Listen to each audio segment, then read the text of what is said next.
আসসালামু আলাইকুম সুপ্রিয় ভাই বোনেরা, আমি আছি মোহাম্মদুল্লাহ সিরাজ ফাহিম তোমাদের সাথে পূর্ববর্তী লেকচারের ধারাবাহিকতায় আজ আমরা আলোচনা করব উচ্চতর গণিত প্রথম পত্রের তৃতীয় অধ্যায় স্ট্রেট লাইন অর্থাৎ সরলরেখা অংশটি নিয়ে। চলো শুরু করা যাক। পূর্ববর্তী লেকচারে আমরা ত্রিভুজের বিভিন্ন বিন্দু অর্থাৎ ভরকেন্দ্র, শীর্ষবিন্দু, উপকেন্দ্র, ভরকেন্দ্র, পরিকেন্দ্র, অন্তঃকেন্দ্র এইসব নিয়ে আলোচনা করেছিলাম।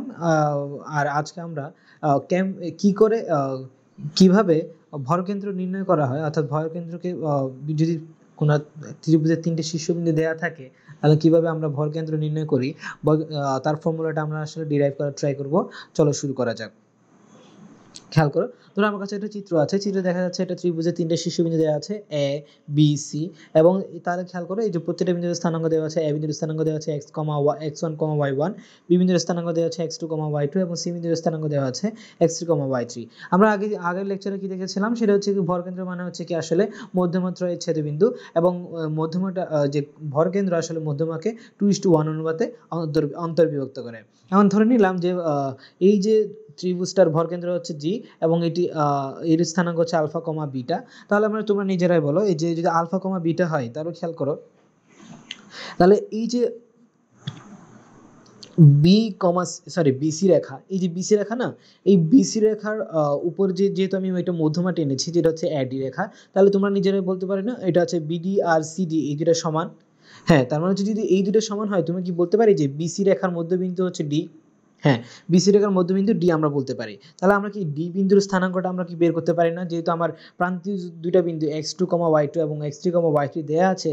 সো আলটিমেটলি আমরা চাইলেই আসলে ডি বিন্দুর স্থানাঙ্ক বের করে নিতে পারি। তাহলে চলো আমরা ডি বিন্দুর স্থানাঙ্কটা বের করে নিই। তাহলে ডি বিন্দুর স্থানাঙ্ক যদি বের করে নিতে চাই, ডি বিন্দুর স্থানাঙ্ক কত হবে খেয়াল করো। ডি বিন্দুর স্থানাঙ্ক কি হচ্ছে, তাহলে এই যে ভুজদ্বয়ের যোগফল ডিভাইডেড বাই 2 আর কোটিদ্বয়ের যোগফল ডিভাইডেড বাই 2। তাহলে হচ্ছে কি আমরা তাহলে ডি বিন্দুর মধ্যে যেহেতু মধ্যবিন্দু, তাহলে ডি বিন্দুর স্থানাঙ্ক পেলাম কত, x2 plus x3 divided by 2, y2 plus y3 divided by 2। তাহলে পেলাম না, তাহলে আমরা কি পেলাম আসলে ডি বিন্দুর স্থানাঙ্ক পেলাম। এবার চলো তাহলে সামনে এগোনো যাক। এখন তোমরা নিজেরাই বলো, যেহেতু আমরা বলেছিলাম এই যে ভরকেন্দ্রটা যেহেতু মধ্যমাটাকে 2:1 অনুপাতে অন্তর্বিভক্ত করে, সো আলটিমেটলি আমরা কি বলতে পারি, AG by GD is equal to 2/1 লিখতে পারি না। হ্যাঁ, এজি বাই জিডি, তাহলে AG by GD is equal to কি লিখলাম, তাহলে 2/1।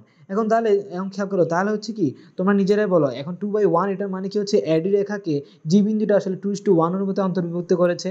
সো আলটিমেটলি একইভাবে যদি আমরা 2:1 অনুপাতে বিভক্ত করার জন্য যদি জি বিন্দুর স্থানাঙ্ক যেটা আলফা কমা বিটা এটার মান বের করতে পারি না, তাহলে কেমনে বের করবো, কারণ হচ্ছে আমার ডি বিন্দুর স্থানাঙ্ক কিন্তু অলরেডি আমি পেয়ে গেছি, x2 plus x3 divided by 2, y2 plus y3 divided by 2। তাহলে হচ্ছে আমরা তাহলে এই যে চাইলে আর এ বিন্দুর স্থানাঙ্ক আগে থেকেই জানা x1, y1, তাহলে আমরা কি জি বিন্দুর স্থানাঙ্কটা পাবো না। হ্যাঁ, জি বিন্দুর স্থানাঙ্ক, তাহলে জি বিন্দুর স্থানাঙ্কটা চলো বের করি।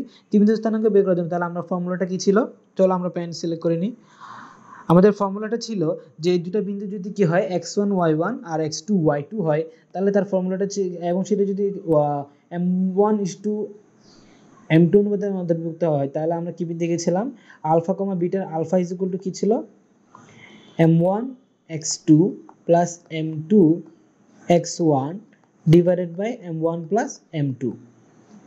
একইভাবে যে বিটা অর্থাৎ কুটি কত হবে, m1 y2 plus m2 y1 divided by m1 plus m2। So এই ফর্মুলাটাকে যদি পুনরায় ব্যবহার করি, তাহলে আমরা আলফার মানটা বের করে কি করছি, আলফা হবে কত, আলফা বের করার জন্য আলফা কি হবে, এই যে এটার ভুজ এ বিন্দুর ভুজ আর ডি বিন্দুর ভুজের যোগফল ডিভাইডেড বাই 2। তাহলে এ বিন্দুর ভুজ কত ছিল x1, এই যে x1 পেলাম, আর এটার সাথে যোগ হবে কত, এই যে আবার খেয়াল করো এই যে এটা, আচ্ছা সরি, এটা যদি মধ্যবিন্দু হয়, এখন খেয়াল করো এটা মধ্যবিন্দু না, এটা 2:1 অনুপাতে অন্তর্ভুক্ত করেছে। তাহলে আমরা 2:1 যদি হয়, তাহলে খেয়াল করো m1 বলতে কি বোঝানো হচ্ছে, এই যে 2 m1 বলতে তাহলে কত আসো, m1 হচ্ছে 2 আর m2 হচ্ছে কত, m2 হচ্ছে 1।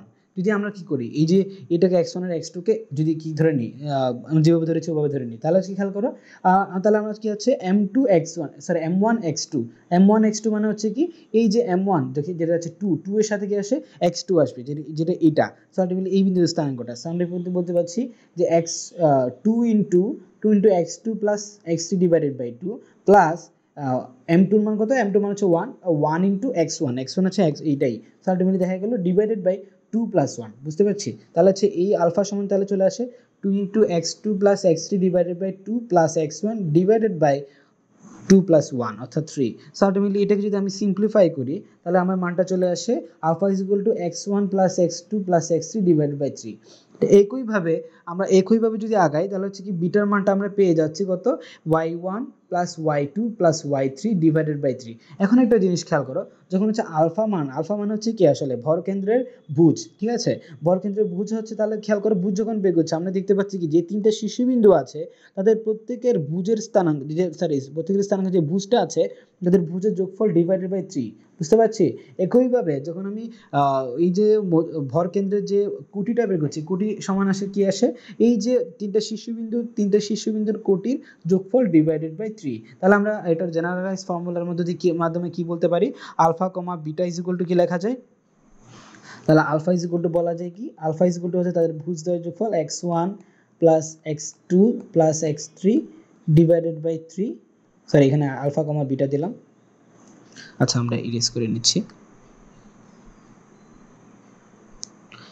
Alpha comma beta is equal to কি লেখা যায়, x1 plus x2 plus x3 divided by 3 comma y1 plus y2 plus y3 divided by 3। তাহলে বুঝতে পারলাম এটা হচ্ছে আসলে ভরকেন্দ্রের স্থানাঙ্ক। তাহলে হচ্ছে তোমাকে যদি তিনটা শীর্ষবিন্দুর স্থানাঙ্ক দেয়া থাকে তাহলে কখনো কি তুমি ভরকেন্দ্র বের করতে কখনো তোমার কোনো সমস্যা হওয়ার কথা না, কখনো তোমার সমস্যা হওয়ার কথা না। আচ্ছা তাহলে আসি, এবার খেয়াল করো, তাহলে হচ্ছে ভরকেন্দ্র পেলাম, এবার আসলে আমরা একটা প্রবলেম সলভ করব, ঠিক আছে। প্রবলেমটা সলভ করার জন্য একটু সবাইকে একটু কনসেন্ট্রেশন একটু এখানে ভালোভাবে দেওয়া দরকার। খেয়াল করে আমরা দেখতে পাচ্ছি কি ত্রিভুজের বিভিন্ন বিন্দু কেন্দ্র সংক্রান্ত একটা সমস্যা দেখা যাচ্ছে। আমার কাছে একটা ত্রিভুজ আছে, ত্রিভুজ হচ্ছে এবিসি। ত্রিভুজ এবিসি এর শীর্ষবিন্দুগুলো যথাক্রমে হচ্ছে এ 7,-6, বি 5,0, সি 4,-2। এর ভরকেন্দ্র, অন্তকেন্দ্র, পরিকেন্দ্র, লম্বকেন্দ্রের স্থানাঙ্ক নির্ণয় করতে বলা হয়েছে। খেয়াল করি আমাদের কাছে বলা হচ্ছে কি একটা ত্রিভুজ দেওয়া আছে, তার তিনটা শীর্ষবিন্দু দেওয়া আছে। এখন বলছে এই তিনটা শীর্ষবিন্দুর পয়েন্টগুলোর সাপেক্ষে তোমাকে বের করে নিতে হবে ওই ত্রিভুজের ভরকেন্দ্র স্থানাঙ্ক, অন্তকেন্দ্রের স্থানাঙ্ক, পরিকেন্দ্রের স্থানাঙ্ক এবং লম্বকেন্দ্রের স্থানাঙ্ক।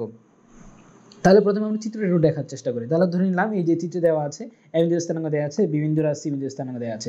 তোমরা তাহলে নর্মালি আমরা প্রথম লেকচারে দেখেছিলাম যে এই সরলরেখার প্রথম লেকচারে দেখেছিলাম যে কি যদি দুইটা বিন্দুর স্থানাঙ্ক দেওয়া থাকে তাদের মধ্যবর্তী দূরত্ব বের করার ফর্মুলা, তাদের মধ্যবর্তী দূরত্ব ফর্মুলা কি ছিল, x2 minus x1 whole square plus y2 minus y1 whole square এর রুট। তার মানে কি এটা মানে কি হচ্ছে, তোমরা তাহলে কি বলছি, আমি আসলে এই ফর্মুলা কেন ব্যবহার করছি, কারণ হচ্ছে আমার প্রত্যেকটা বাহুর দৈর্ঘ্য জানা দরকার, বুঝতে পারছি। তাহলে এই ফর্মুলা ব্যবহার করে আমি কি করব, এবি বাহুর দৈর্ঘ্য বের করব, বিসি বাহুর দৈর্ঘ্য বের করব এবং এসি বাহুর দৈর্ঘ্য বের করব, বুঝতে পারছি। তাহলে এই যে তিনটা বাহুর দৈর্ঘ্য যদি আমি পেয়ে যাই তাহলে আমার পরবর্তী যে ভরকেন্দ্র বলো কিংবা অন্তকেন্দ্র বলো এবং পরিকেন্দ্র কিংবা লম্বকেন্দ্র বের করার জন্য আমার সমস্যাটা আসলে অনেকাংশে সহজ হয়ে আসে। তাহলে আমরা আসলে সামনে আগাই। তাহলে আমরা এই যে এইটার মাধ্যমে যে বাহুগুলোর দৈর্ঘ্য বের করলাম, দেখা গেল কি এই যে বিসি বাহুর দৈর্ঘ্য বের হলো √5, এসি বাহুর দৈর্ঘ্য বের হলো 5 এবং এবি বাহুর দৈর্ঘ্য বের হলো 2√10, বুঝতে পারছি। তাহলে এই যে এটা বের হলো।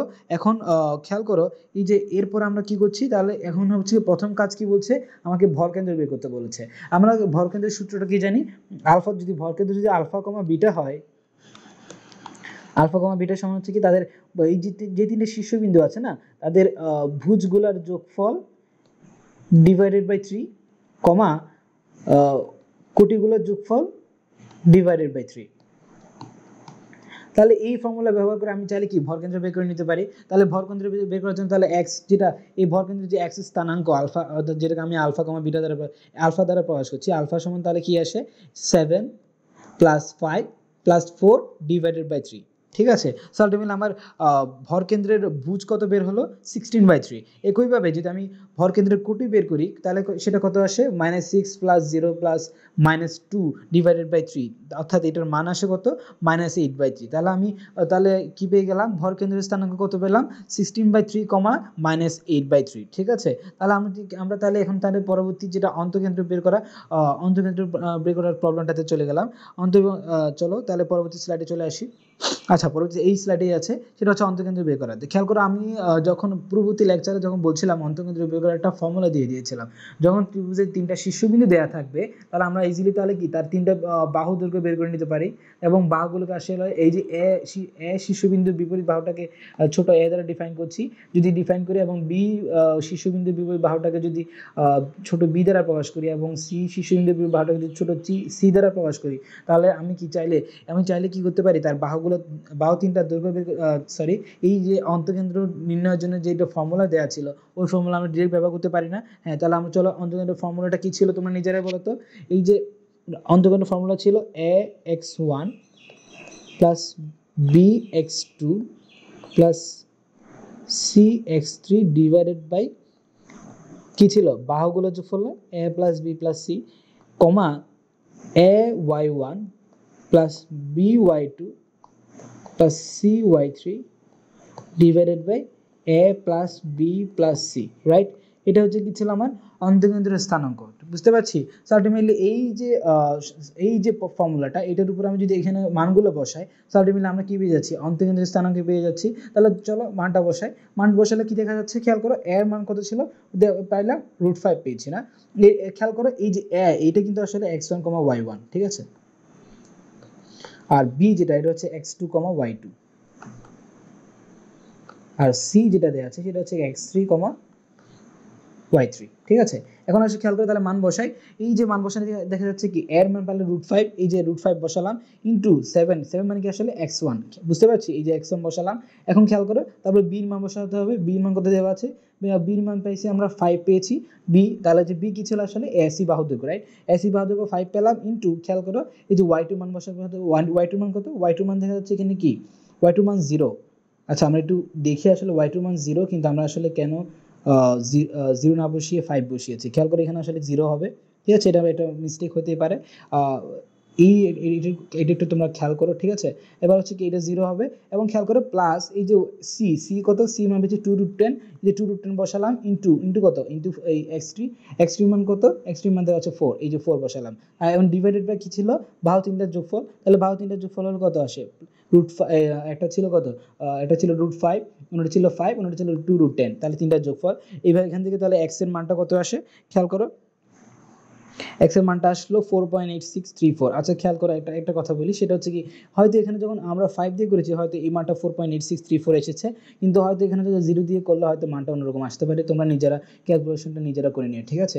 আমাদের প্রিন্টিং এর সময় অনেকটা হয়তো ভুল হতেই পারে, এটা একটু ক্ষমা সুন্দর দৃষ্টিতে দেখবা তোমরা। এবার আসো তাহলে হচ্ছে y স্থানাঙ্কটা বের করছি। y স্থানাঙ্ক বের করার জন্য খেয়াল করো, y স্থানাঙ্ক, এই যে ক্ষেত্রে কিন্তু y স্থানাঙ্ক যখন বের করছি, তখন এটা মানটা কি আসে, ay1 plus by2 plus cy3 divided by a plus b plus c। So ultimately আমরা খেয়াল করে মানগুলো বসাতে গিয়ে খেয়াল করো, এই যে প্রথমে এর মান বসাবো, এ কত ছিল √5, এই যে √5 ইন্টু তাহলে হচ্ছে কি, এই যে এ বিন্দুর কোটি -6 ইন্টু -6 প্লাস 5 ইন্টু, খেয়াল করো এই যে 5 মানে হচ্ছে কি বি, এই যে বি মান বসাতে, বি হচ্ছে কত 5 ইন্টু কত, y2, এই যে y2 মান কত 0, ঠিক আছে, y2 মানে, হ্যাঁ এখানে আবার ঠিক লিখেছে, তাহলে এই জায়গায় হচ্ছে 5 ইন্টু 0।